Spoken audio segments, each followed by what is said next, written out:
am studying in 5th standard. My school name is Government Higher Primary School, B. Katihalli.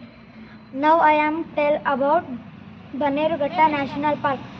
Bannerghatta ರಾಷ್ಟ್ರೀಯ ಉದ್ಯಾನವನ. ಬನ್ನೇರುಘಟ್ಟ ರಾಷ್ಟ್ರೀಯ ಉದ್ಯಾನವನವು ಭಾರತದ ರಾಷ್ಟ್ರೀಯ ಉದ್ಯಾನವನವಾಯಿತು.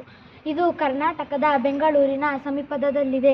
ಇದು 1970ರಲ್ಲಿ ರಾಷ್ಟ್ರೀಯ ಉದ್ಯಾನವೆಂದು ಘೋಷಿಸಲಾಯಿತು.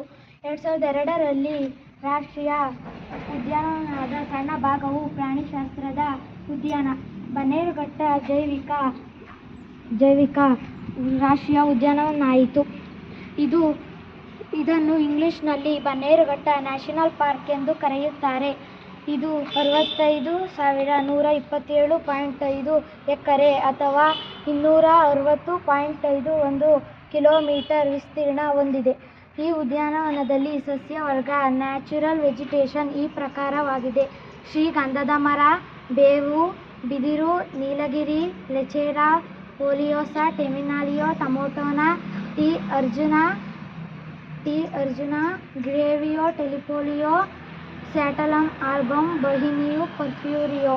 ಈ ಉದ್ಯಾನವನದಲ್ಲಿ ಪ್ರಾಣಿಗಳು ಈ ಪ್ರಕಾರವಾಗಿದೆ: ಭಾರತೀಯ ಆನೆಗಳು, ಭಾರತೀಯ ಚಿರತೆ, ಭಾರತೀಯ ಗಸೆಲ್, ಗೌರ್ ನರಿ, ಸೋಮಾರಿ ಕರಡಿ, ಮಚ್ಚೆಯುಳ್ಳ ಜಿಂಕೆ, ಬೊಗಳುವ ಜಿಂಕೆ, ಸಾಮಾನ್ಯ ಲಾಗೂರ್, ಮುಳ್ಳುಹಂದಿ, ಮೊಲ, ಕಾಡುಹಂದಿ, ನಾಗರಹಾವುಗಳು, ಹೆಬ್ಬಾವು, ಮೊಸಳೆ, ಏಷ್ಯಾಟಿಕ್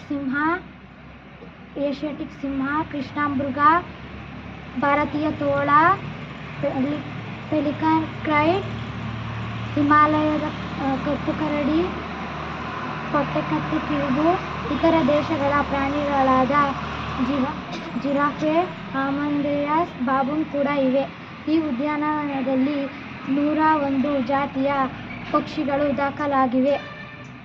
ಈ ಉದ್ಯಾನವನದಲ್ಲಿ ಪ್ರಾಣಿಗಳು ಮನುಷ್ಯರಿಗೆ ಸ್ವಲ್ಪ ಅಪಾಯವನ್ನು ಉಂಟುಮಾಡಿದೆ.